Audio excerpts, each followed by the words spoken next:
Hello everyone and welcome to some very weird news from the chess world. It's not actually new news, it's actually news from 2021. I've just never heard of it. It's regarding the FIDE World University Women's Online Rapid Championship. Now that's quite the title, but it has very little to do with the actual story, except that it was played in that event, and it features Julia Osmak. She's an international master and the women's grandmaster from Ukraine, and she scored very nicely in this tournament. She scored 4.5 out of 5 in the finals. There were preliminaries, and then whoever qualified goes into the finals, and she scored 4.5 out of 5 in the finals, so which is quite spectacular. She won a full point ahead of the competition, but after the competition, some 3 days after she already won it, and everyone proclaimed her the winner, she was disqualified for as it would seem for cheating on the event.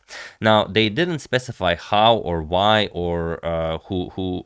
There was the cheating committee, and they had to vote. Was the evidence enough to disqualify her from the tournament? And out of 4 people, 2 voted yes, 1 voted no, and 1 was abstained. Now there is quite a lot about this story. I will put an article by Peter Dodgers for chess.com, first link in the description below. You can check it out.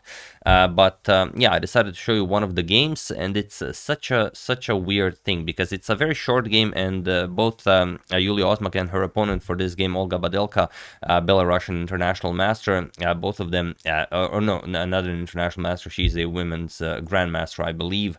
Let me just check real quickly.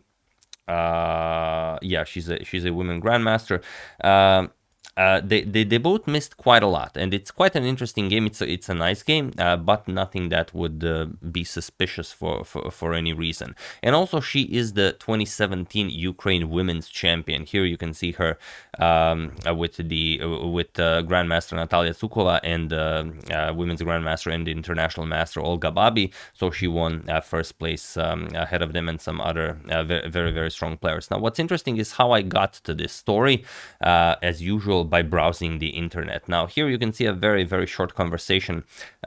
Not that's just a larger board, but basically FIDE Director General Emil Sutovsky posted on Twitter today: one thing most people are missing completely: when a person is publicly accused of cheating by FIDE or platforms, the statistical probability is not like 51%, not 75, not even 99%, it is 99.999% and more, depending on the standard of proof. FIDE's standard of proof is the highest. So naturally I started to stir some trouble by tweeting something. I asked, are you FIDE accusing someone of cheating? To which Emil replied, it happened more than once in past. Neiman case is reviewed and FIDE does not jump to the conclusions. But for the ongoing debate, it is important to understand what is considered to be a standard of a statistical evidence. Now, a gentleman with a profile photo of Nikola Tesla wrote something, and then how I came to this article, Chess24, someone who was running the account at the time this was tweeted, said this case in a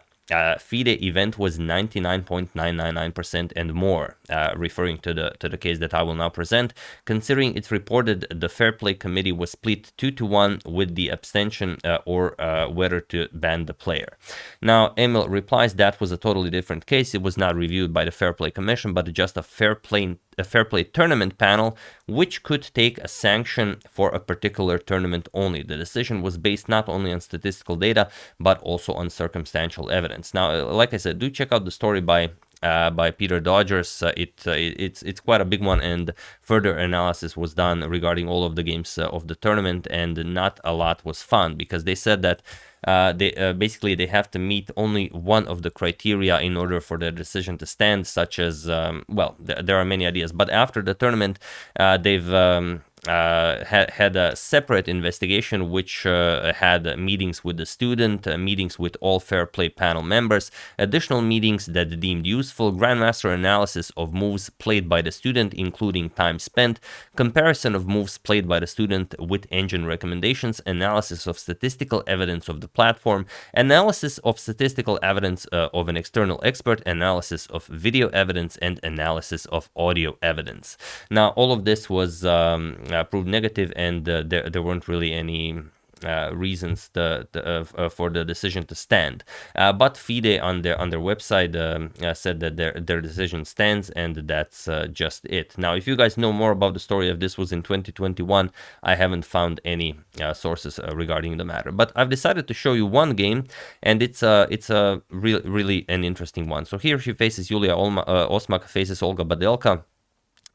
Let's check it out. So Julia has the white pieces and opens with d4. We have d5, pawn to c4, and the d captures on c4. Accepting the queen's gambit, we have e3, going after the pawn, and now just knight to f6. This is very standard stuff, the old variation on the queen's gambit. Bishop captures on c4, e6, and now knight to f3. We have pawn to a6, preparing to chase the bishop with b5, and here Julia just castles. We have pawn to c5, striking against the center, b3, and now knight to c6. We have bishop to b2, and now pawn to b5. So this is all very standard stuff and considered the main line of the classical queen's gambit accepted.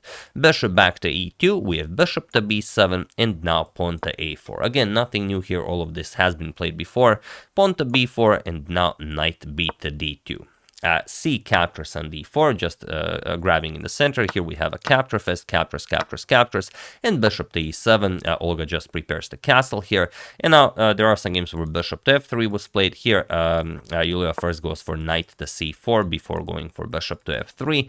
We have castles, and now bishop to f3. And there are some games that reach this position. For example, knight to e4 is a known move. But here we have bishop to d5. And it is now, as of move 15, that we have a completely new game. And the bishop to d5 is sort of a suboptimal move that allows Julia to fully take advantage of the situation, as white has control over the b6 square, and the knight can create a permanent outpost there by pushing the pawn to a5. So knight to b6, as this comes with tempo, rook to b8, and now just pawn to a5. Now this knight is beautifully placed here. Bishop captures, queen captures, and now knight to d5. Preparing to eliminate the knight here. Now rook f to d1, and knight captures on b6. And okay, here you might expect bishop captures, but capturing with the pawn is actually better, as it creates a pass pawn immediately, and also the a6 pawn is now hanging. And here we have queen to e8. Now, how do you play this position? Well, you would probably try and take advantage of this situation by grabbing the a6 pawn, and it's very hard to see why not play this. But here we have queen to g4. First going for checkmate, saying, okay, I can always capture on a6. We have pawn to g6, now blocking checkmate, and rook captures on a6. Capturing on a6 was much better and much stronger recommendation by the engine than just going for this checkmate threat. We have queen to b5 now, attacking the rook here, and just rook d to a1, doubling up on the a file. We have queen to d5 now, and here comes queen to f4. Another very interesting situation, as queen to f3 is considered just winning by the engine. But here we have queen to f4, and now bishop to d6, challenging the queen. We have queen to f6, now just threatening checkmate, and of course pawn to e5. That's the whole point, because if not for e5, there's no way to defend checkmate. And now it seems that Olga was able to defend this, but there is a problem. There is this rook 6 to a5 move. That's the only move that allows white to play for advantage. Okay, you could maybe move the bishop back, but rook to a5 just makes more sense, as it goes after the e5 pawn. And now the only way for black to play this is to play queen to e6 and offer a queen trade. However, in the game, queen captures on b3 was played, and now white's position is completely winning if Julia finds this. It's the only winning move, but it's not that difficult to spot. So just for comparison, feel free to pause the video here and try to find the winning idea for Julia while I give you a couple of seconds. So for those of you who were able to do it, congratulations on removing the obstacle on e5. And for those of you who just want to enjoy the show, it is of course rook captures on e5. This was played in the game, and now there's really nothing for you to do. So congratulations to everyone who found this. Point is that if the rook is accepted, then bishop captures, and there's no defense against checkmate. So in the game, after rook captures on e5, rook to a8 was played, challenging the rook on a1. But now just again the simple rook e to a5, and it was in this position that Olga Badelka resigned the game, as there is nothing more to be done here. Now the rook is being threatened, and also checkmate is being threatened, and there's no way to stop stop, well, basically either. Whatever you play, just queen g7 will be checkmate. So it's really not a game that requires any... I mean, how did white win? Black made a few suboptimal moves, and they weren't really moves that it was very hard to take advantage of. I'm sure a lot of you guys, when you have paused the video, you have found it like the only tricky move in the game was rook a5. But it's not all that tricky. I mean, you just attack the queen and the e5 pawn is hanging.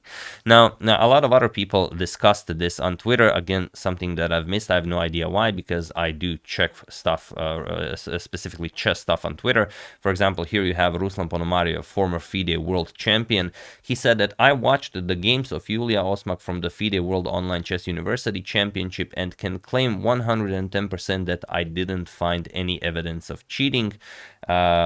Hashtag justice for Osmak, hashtag fair play matters, hashtag we are Osmak. I've missed all of this. I have no idea how.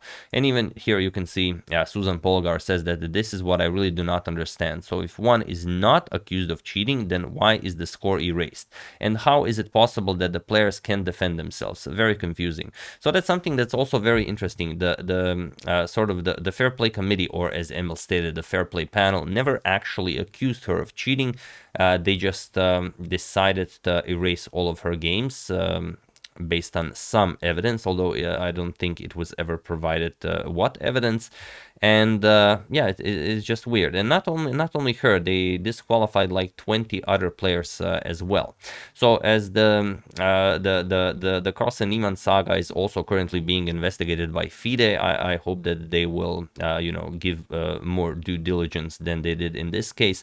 Julia even requested that she be put on a lie detector, something that everyone's been joking around, just put Hans on a lie detector and just see if he will say yes or no. I mean, it doesn't really matter if the lie detector works or not. But she requested it for herself, and they were not interested in such an adventure. So I have no idea how this saga ended, as it was in 2021. A lot's been happening in the world and in Ukraine, and COVID stuff. So I don't know if this has been addressed at all since then. But yeah, just thought you guys might have missed this, as I have also missed this. But yeah, a very nice game, just a very clean win by white, but nothing, I mean, absolutely nothing out of the ordinary happening here. So yeah, that's the game. Hope you guys enjoyed it, and that you've heard a story that you haven't heard before. The entire article by Peter Dargis is in the description below. Do check it out if you can dig up some more on this. Maybe they've they had something additional. I just wasn't able to find it. Do share so everyone else can learn a bit as well. So yeah, that's the game and a little bit of additional info. Hope you guys enjoyed that. I would like to thank Ante Venma, EH Music, Jose Palacio, Chris Malan, and GJ for a contribution to my channel. Thank you a lot. I really appreciate it. As usual, you can check 2 of my previous videos here. Thank you for watching, and I will see you soon, continuing the coverage of everything that's happening in the chess world, and checking up on your recommendations, which I always appreciate. So thank you all. I will see you soon, and have an excellent rest of your day.